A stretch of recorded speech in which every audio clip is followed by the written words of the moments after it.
Now, they call the Appalachian Trail the People's Trail. We've already discussed some of the good people you'll meet on there, some of the good YouTubers. Today, what we're going to discuss is the different types of people you'll meet on a trail. Some are good, some are fucked up. I'm JB Gunner. This is the Legend of Teardrop. This is Teardrop, and welcome to New to the Wild.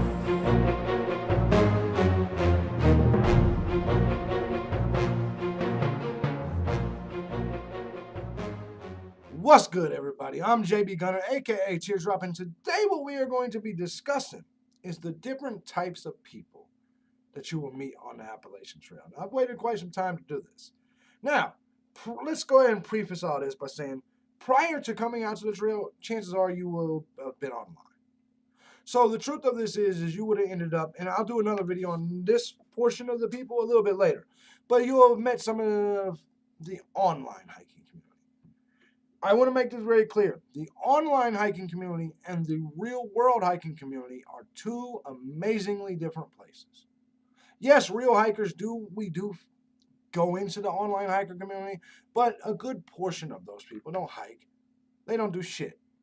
They're either wannabe hikers or old people that can't hike anymore and they're mad about it.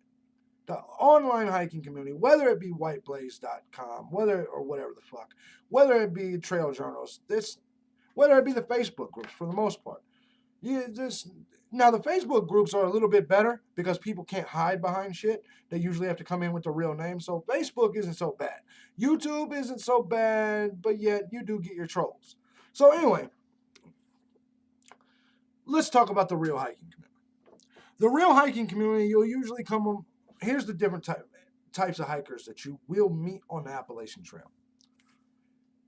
Number one is someone like yourself. Someone that's new to the hiking world. Maybe what happened is you were having a midlife crisis or whatever the case may be. Maybe you're fresh out of college.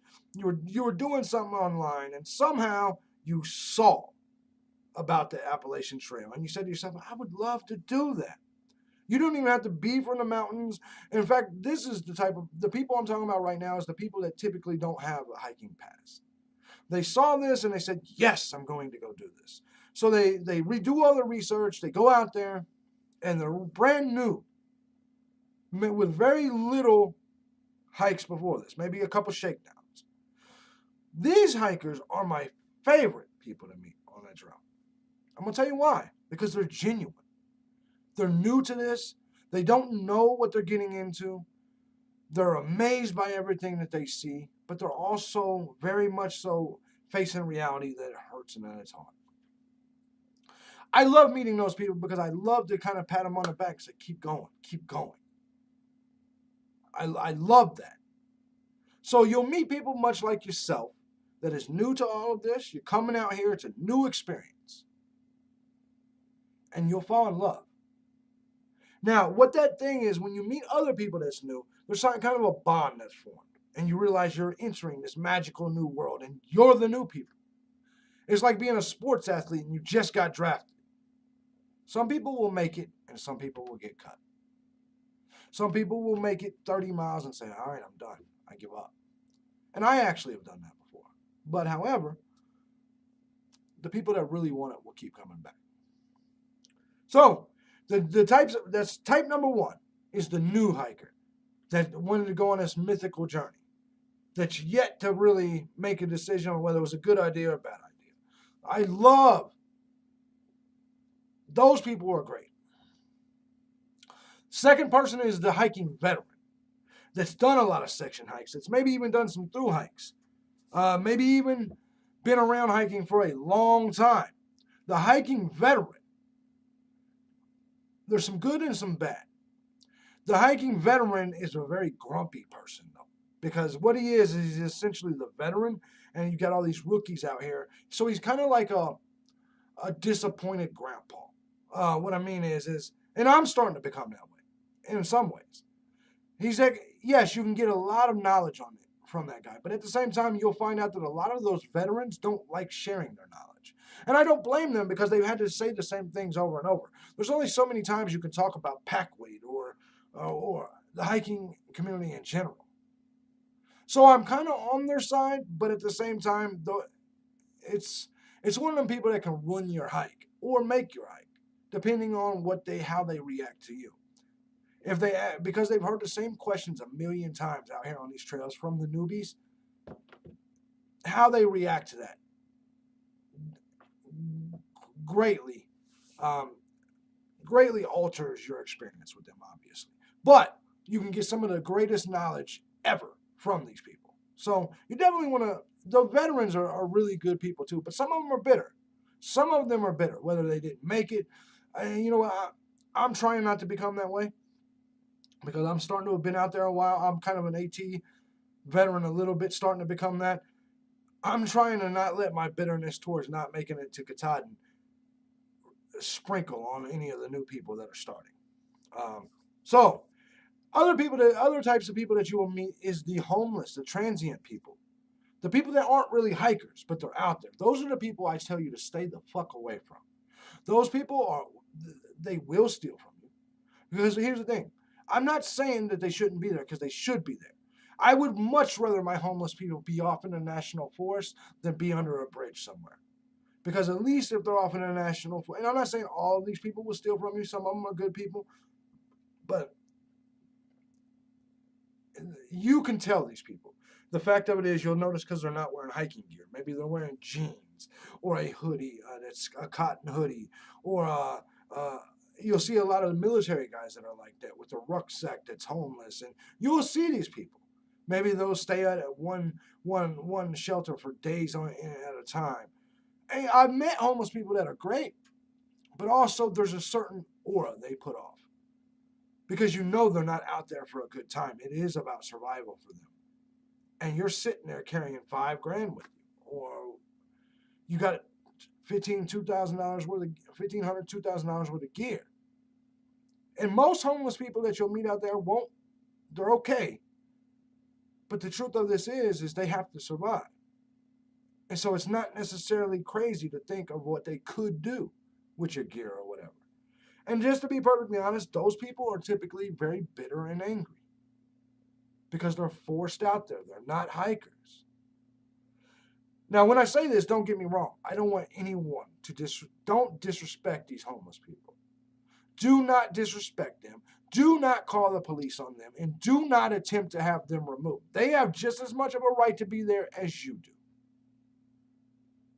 But recognize them, and then understand that you're on two different levels, and that they don't have the same goals as you, even if they say they do. All right. And here's the thing, and I say that because I've tried to help a few.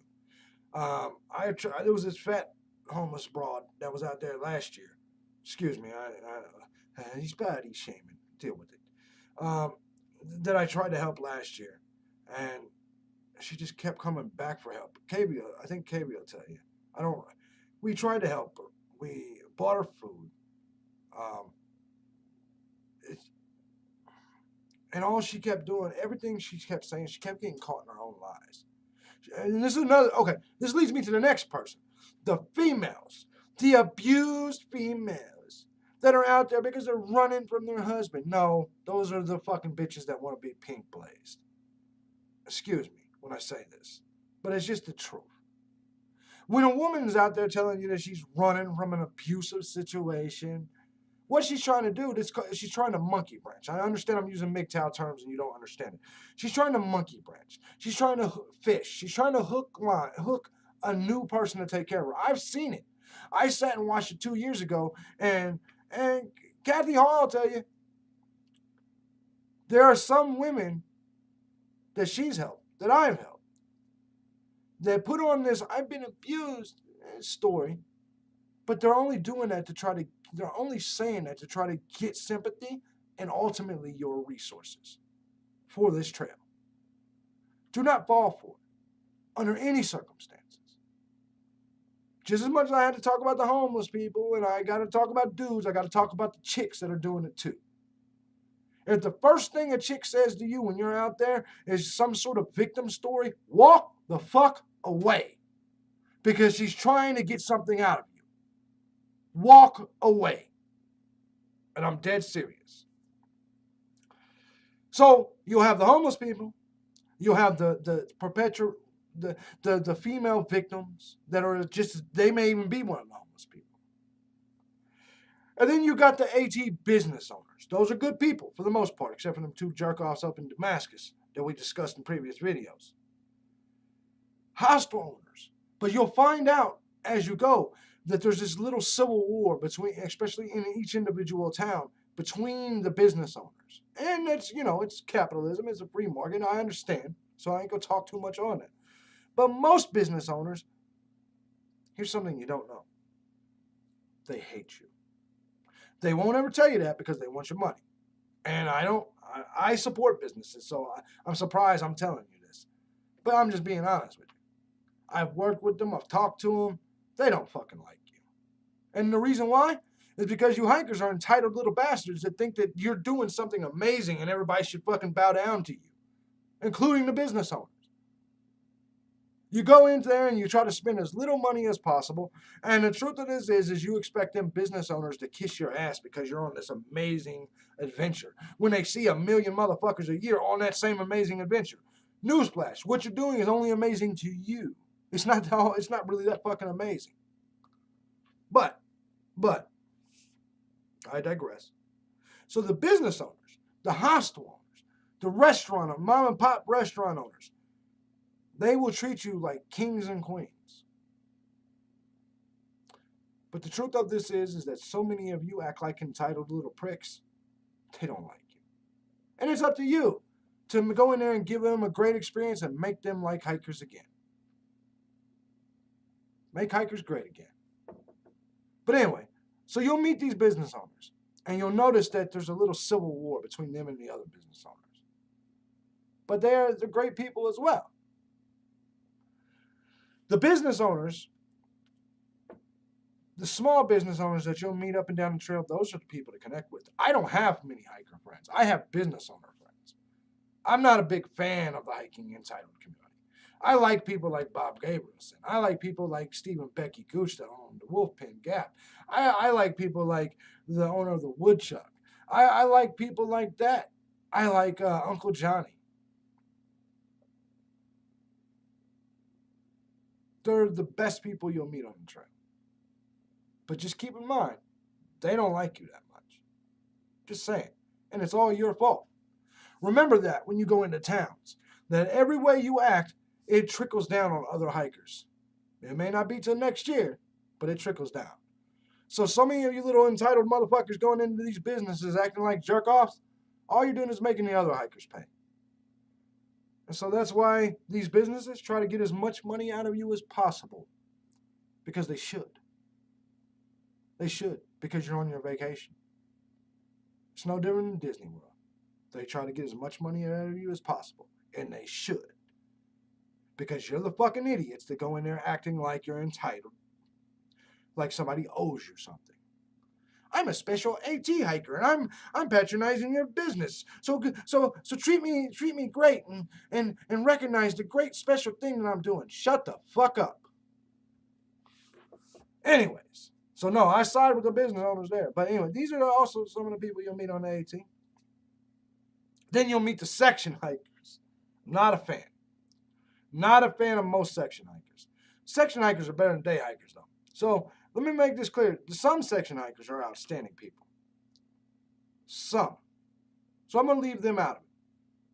But a section hiker, look, he's out there for a good 100 miles or so. So he counts. He's a real dude. He's a real hiker. So when he's out there, he's hiking with you.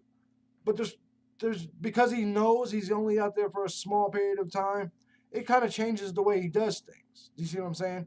So it's not necessarily the type of people you want to hang with. You don't want to hang with somebody that's got a different goal than you because their mentality and their way of thinking is different.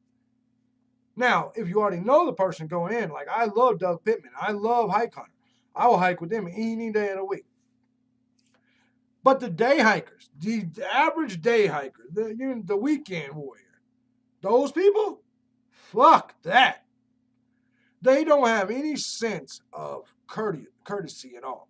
These are the same people that will walk into a shelter in the Smokies and they got their little $20, their little $4 permit, and you're fucked because you're a thru hiker. They will have no problem with putting you outside, even though they know they're only there for a couple days. The day hiker, I do not like any day hikers. All of them are smug. All of them act as if you, the long distance hiker, or you, the section hiker, are the scum of the earth. Why? Because we look rough when we're out there. They look like they literally just left the damn desk. They don't have the same struggle. And it's so weird to watch them come out with their fucking, with their, what are them damn dinners called? It's so funny to watch them come out with mountain houses and things of that nature, knowing that they're only out there for one day. Bitch, why didn't you just bring a hamburger? You're only out there for a day. The hell you need dehydrated food for? You don't need to stay good. Just bring a fucking hamburger or a sub sandwich. You're literally only out here for 7 hours. So, section hikers, day hikers, business owners, victim whores, homeless people. That's pretty much it. Then you got the YouTubers. Those are my favorite. The motherfuckers that realize this is a show. We got to fucking record this. I'm okay with that. Don't get me wrong. Don't put me on any shit without my permission. It's a good way to get hurt. However, and so I do want to say to all YouTubers out there, make sure that you ask permission before you start recording people. Because you may think to yourself, well, Teardrop is a YouTuber, so I should be able to record him. Dude, I will break your motherfucking neck if you record me without my permission. It's not a joke. I have a brand. I am who I am. And this shit ain't free. Now, I more than likely will agree to be in your video. All you got to do is ask, though. But don't you ever not even take a picture of me. I don't want to hear none of that shit. Well, we're in a public space. You're right. And in this public place, you will get your fucking ass beat. Never take a picture of Teardrop without his permission. Period. Good way to get hurt. Anyway. So YouTubers, you guys are my favorite people. I really enjoy all of you. Because we're trying to give this experience to other people that can't have it. So there's not a YouTuber I've ever met that I don't like, for the most part. All of us YouTubers need to be cognizant and cautious about invading people's privacy. You see what I'm saying? That's why you don't typically see a lot of people in my videos. I don't want to invade their privacy. But YouTubers, of all the people you meet, they'll be the best people you'll meet because they're the most excited. Because they know what it is they're trying to put together here. YouTubers are the best people to meet on the Appalachian Trail. Except me. All right, ladies and gentlemen. Let me know what your thoughts are. Did I miss somebody? Did I miss some type of people? Put it in the comments section. Anyway, those are the type of people you'll meet on the Appalachian Trail. That's about as real and as raw as it gets. Bye, bitches.